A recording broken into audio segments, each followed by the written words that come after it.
ছাব্বিশে বিধানসভা ভোট। সেই বিধানসভা ভোটের আগে আইএসএফ তথা ইন্ডিয়ান সেকুলার ফ্রন্টের অবজারভারদের নাম ঘোষণা করে দিলেন।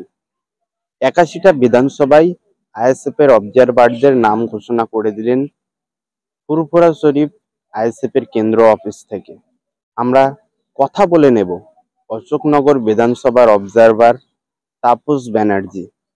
তিনি কি বললেন, তিনার মতামত শোনাবো আপনাদের। ফুরফুরা শরীফ থেকে পেজাদা নওশাদ সিদ্দিকী তার দলের অবজারভার ঘোষণা করলো।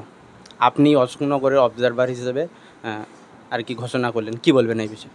প্রথম কথা আপনাদের সংশোধন করে দিই, ফুরফুরা শরীফ থেকে ওটা ঘোষণা করা হয়নি, ওটা ঘোষণা করা হয়েছে পার্টির কেন্দ্রীয় অফিস থেকে। সেই কেন্দ্রীয় অফিসটা ফুরফুরা শরীফে অবস্থিত, কিন্তু আপনারা প্রথমেই বললেন ফুরফুরা শরীফ থেকে। এটাতে আমি কন্ডেম করছি। আমাদের বলুন কি পার্টির কেন্দ্রীয় কার্যালয় থেকে ঘোষণা করা হয়েছে। আমি দেখলাম, শুনলাম, কিন্তু আমি আগাগোড়াই তো ছিলাম পর্যবেক্ষক, কারণ আমার অশোকনগরে আমি বাসিন্দা। এই অশোকনগর বিধানসভার আমি 21-এর প্রার্থী ছিলাম। তারপর থেকে এখানে সংগঠনটা তিল তিল করে ইন্ডিয়ান সেকুলার ফ্রন্টকে কীভাবে গড়ে তোলা যায় সেই দিকে মনোনিবেশ নিয়ে পার্টির দায়িত্ব অনেক দিন আগেই আমাকে দিয়ে রেখেছিল, সেই মতন কাজ করছি। অফিসিয়ালি কালকে ঘোষণা করেছে চেয়ারম্যান, এবং এটা অফিসিয়ালি ঘোষণার জন্য আমি চেয়ারম্যানকে এবং পার্টির সমগ্র নেতৃত্ব কর্মী সদস্যদের প্রতি কৃতজ্ঞতা জানাই। এবং যদিও এই ঘোষণা আগের থেকেই আমি কাজটা করে চলেছি, এখন আমার কাছে প্রথম দায়িত্ব হচ্ছে একটা শক্তিশালী পার্টি, সংগঠিত পার্টি, আদর্শ কর্মী বাহিনী তৈরি করতে, যারা রাজনৈতিক আদর্শের দীক্ষিত হবে, শিক্ষিত হয়ে উঠবে, তাদেরকে শিক্ষিত করে তোলা। কেন তারা আইএসএফটা করবে, কেন অন্য দল করবেন না, এটা বুঝিয়ে একটা ডেমোক্রেটিক পার্টি হিসাবে আত্মপ্রকাশ করার দিকে আমার নজর রয়েছে, এবং সেদিকে আমরা এগিয়ে চলেছি। আমরা আপনাদের মাধ্যমে ঘোষণা করি, আমরা আগামী 9ই আগস্ট থেকে 11ই আগস্ট 3 দিন ধরে সারা অশোকনগর বিধানসভার পঞ্চায়েত থেকে শহর সমস্ত 8টা পঞ্চায়েত এবং অশোকনগর কল্যাণগড় পৌরসভা ধরে অধিকার যাত্রার ডাক দিয়েছি। এবং এই অধিকার যাত্রা, যেহেতু 9ই আগস্ট অভয়ার হত্যা এবং তামান্নার এই বিশ্ব আদিবাসী দিবস, এই অভয়া হত্যা দিবস এবং বিশ্ব আদিবাসী দিবস হিসাবে আমরা ওই দিনকেই অধিকার যাত্রা শুরু করছি। সকাল 10টা থেকে শ্রীকৃষ্ণপুর পঞ্চায়েত নূরপুর বাজার থেকে এই পথযাত্রা শুরু হবে।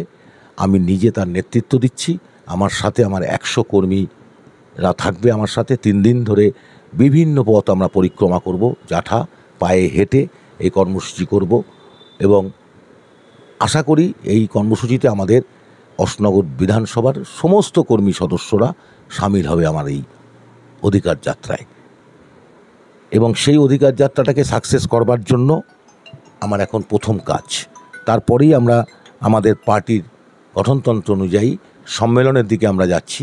সেপ্টেম্বরে আমরা পার্টির গঠনতন্ত্র অনুযায়ী অশোকনগর বিধানসভা কমিটির সম্মেলন, অঞ্চল সম্মেলন শেষ করব। এ কাজ শুরু হয়ে গেছে আমাদের। অধিকার যাত্রার পরেই সম্মেলনের কাজে আমরা ব্রতী হব। আপনি এখানকার দায়িত্বে ছিলেন, আবার আপনাকেই অশোকনগরে অবজারভার করা হলো। আগামী 26শে বিধানসভা ভোট আইএসএফের পক্ষ থেকে কেমন লড়াইটা দিতে পারবেন বলে মনে হচ্ছে? দেখুন, একটা কথা বলি, 2021 সালে সংযুক্ত মোর্চার হয়ে আমি এখানে প্রার্থী ছিলাম। 26 সালে কে প্রার্থী হবে পার্টি ঠিক করেনি, আমি অবজারভার। কিন্তু এটা ঘটনা যে আইএসএফ পঞ্চায়েতে 21 সালের পরে পঞ্চায়েতে এখানে এখনও পর্যন্ত মানে তৃণমূলের পরে যারা সংখ্যাধিক্য নিয়ে পঞ্চায়েতে রয়েছে সেটা আইএসএফ।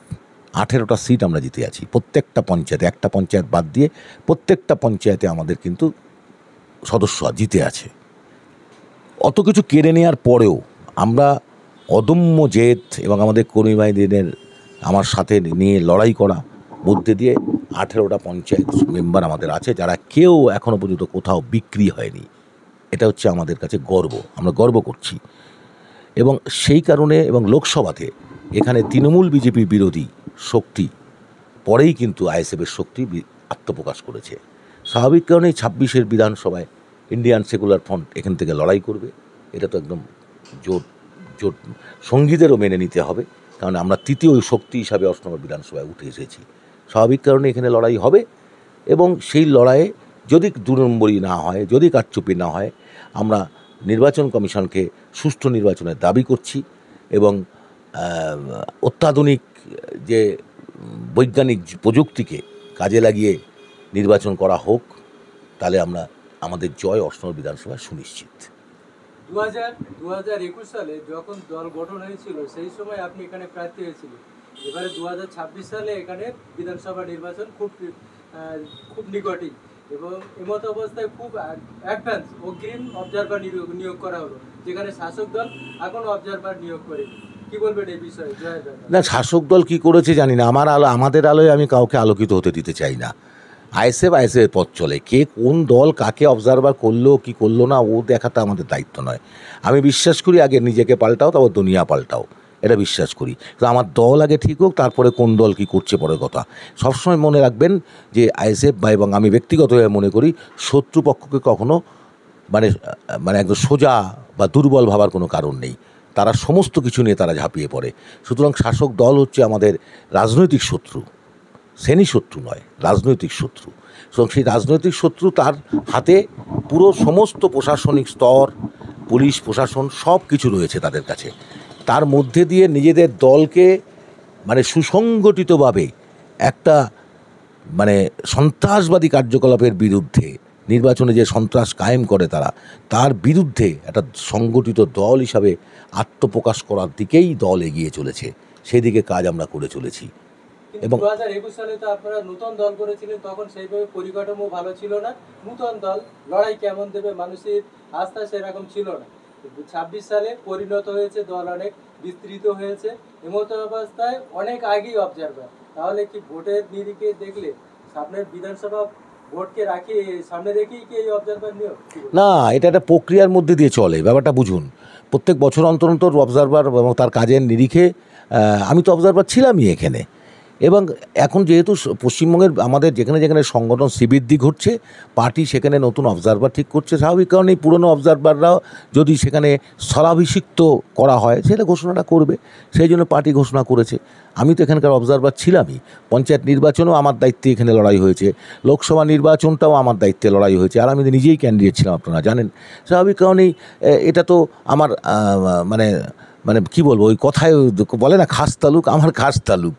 তার স্বাভাবিক কারণেই আমার খাস তালুকে আমি সংগঠন করে তুলব না, তা কে করবে? পার্টি তো আমার উপর আস্থা রেখেছে, এর জন্য পার্টির কাছে আমি কৃতজ্ঞ।